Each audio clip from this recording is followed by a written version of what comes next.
कांग्रेस ने आज अपना 136वां स्थापना दिवस मनाया है। पार्टी के स्थापना दिवस पर कांग्रेस नेता राहुल गांधी की गैर मौजूदगी ने राजनीतिक गलियारों में चर्चाओं का बाजार गर्म कर दिया है।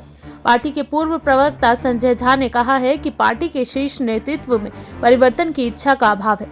उन्होंने कहा कि पार्टी का शीर्ष नेतृत्व जिस तरह की गलतियां कर रहा है, उसका खामियाजा उसे आगे भुगतना पड़ सकता है। एक इंटरव्यू में झा ने कहा कि पर्याप्त राजनीतिक अनुभव होने के बावजूद राहुल गांधी पार्टी और भारत के लिए एक विजन मैप बनाने में विफल रहे हैं। उन्होंने कहा कि पार्टी से बहुत से वरिष्ठ नेता पिछले काफी समय से गायब हैं, जो एक चिंता का विषय है।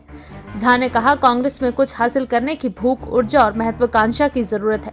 उन्होंने कहा, कांग्रेस को अब वैसे ही प्रदर्शन करने की जरूरत है जैसा 1977 के बाद इंदिरा गांधी ने किया था।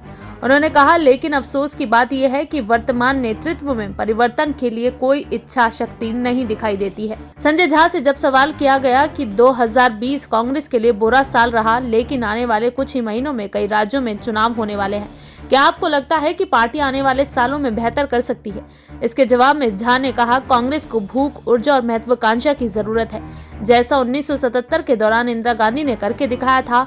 उन्होंने कहा कि इस तरह के परिवर्तन के लिए वर्तमान नेतृत्व में इच्छा शक्ति की कमी है। तकनीकी रूप से असम और केरल में कांग्रेस बहुत आगे है, इसके बावजूद वहां लगातार उनके प्रतिद्वंदी बढ़ रहे हैं। इसको देखते हुए कांग्रेस को अब आक्रामक अभियान शुरू करना चाहिए।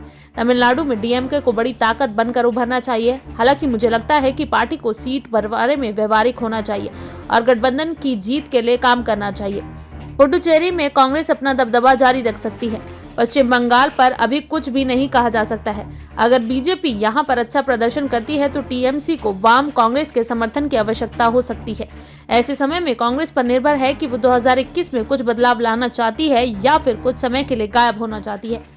उन्होंने कहा, राहुल गांधी एक अच्छे इंसान हैं और उनके इरादे नेक हैं। उनके पास पार्टी और भारत के लिए एक विजन मैप बनाने के लिए पर्याप्त राजनीतिक अनुभव है, लेकिन वो शायद इसके बारे में कभी बताते हैं। लंबे समय तक उनके पार्टी से दूरी बनाकर रखने से कांग्रेस के अंदर बहुतों का दखल रहा है, जो चिंता का विषय है। एक अच्छे नेता की पहचान होती है कि वो खुद आगे से बढ़कर बातचीत शुरू करे। झा ने कहा, अच्छे नेता को आलोचकों को भी अपने आसपास रखना चाहिए और कार्यकर्ताओं से भी उनका मत लेना चाहिए, जिससे पार्टी को मजबूत किया जा सके।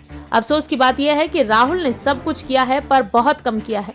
मुझे लगता है कि उनकी समस्या सबसे बड़ी है कि उनके आसपास के लोग उन तक देश में चल रही राजनीति से जुड़ी जानकारी पहुंचने ही नहीं देते, जिसके कारण वो इन बातों से अनभिज्ञ रह जाते हैं। Bureau report, SPN 9 news.